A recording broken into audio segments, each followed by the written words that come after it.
నా పేరు మైసయ్య, గ్రామం మందపల్లి, సిద్దిపేట తాలూకా, సిద్దిపేట మెదక్ మా జిల్లా సొంత మెదకే, సిద్దిపేటనే మాది.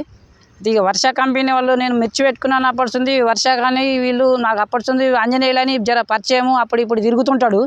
మరి ఏది పెట్టుకోవాలంటే నేను ఆయన సలహా తీసుకుంటూ ఆయన వచ్చిండు, గిరి పెట్టుకోవాలి, ఈ కంపెనీ పెట్టుకోవాలని. వర్ష కంపెనీ మంచిగా వాడుకుంటారంటే నాకు అంత శ్రద్ధ లేకున్నా వాళ్ళు వచ్చి అంత శ్రద్ధతో పెట్టించారు చేనుని. ఒక 15 గుంటలు పెట్టిన, 15 గుంటలు పెడితే సుధా చిన్నప్పుడు నాకు ఏదో మంచిగా పెట్టలేదు, నాకు ఏదో అనిపించింది. కానీ వాళ్ళు ఇచ్చిన వర్ష కంపెనీ నుంచి వచ్చిన మందులతో కొట్టుకుంటే చేను మంచిగా అభివృద్ధిగా పెరిగింది. ఇప్పుడు ఖాతాకు వచ్చింది, మంచిగా పిందె జారుతుంది. నాతోటి రైతులు ఎవరైనా మిర్చి పెట్టుకున్న సలహాలు తీసుకున్న వాళ్ళు సుతా ఈ కంపెనీ వాడుకొని వాళ్ళు సుతా మంచిగా సుఖపడవచ్చు, మంచిగా కష్టపడితే సుఖం దక్కుతుందని అందుకే అంటారు. మనం ఎందుకైనా ఎవరైనా ఈ రైతులు అన్నది మిర్చి పెట్టుకుంటే ఈ కంపెనీ వాళ్ళ మంచిగా సలహా తీసుకొని పెట్టుకుంటే ఎవరికైనా మంచిగానే జరగలుగుతుంది.